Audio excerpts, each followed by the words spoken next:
আজ থেকে অনির্দিষ্টকালের জন্য কিন্তু রেশন ধর্মঘট কিন্তু শুরু হয়ে গেছে, ঠিক আছে।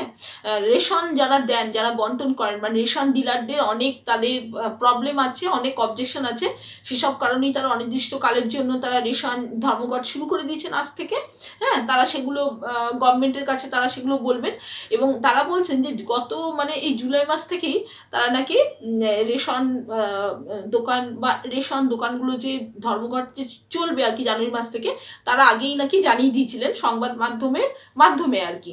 হ্যাঁ, এবারে সবচেয়ে বড় কথা হচ্ছে যারা ধরুন মানে রেশন দোকানের উপর ডিপেন্ডেন্ট, হ্যাঁ, রেশন মাসের শুরুতেই রেশন ধরতে যান, তাদের তো নিশ্চয়ই তাদের কিন্তু ভোগান্তির মুখে কিন্তু পড়তে হবে।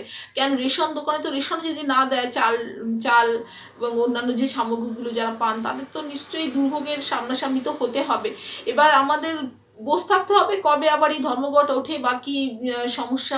যাই অনেক বহু মানুষই কিন্তু এই রেশন ধর্মঘটের জন্য কিন্তু সমস্যায় কিন্তু পড়তে কিন্তু হবে।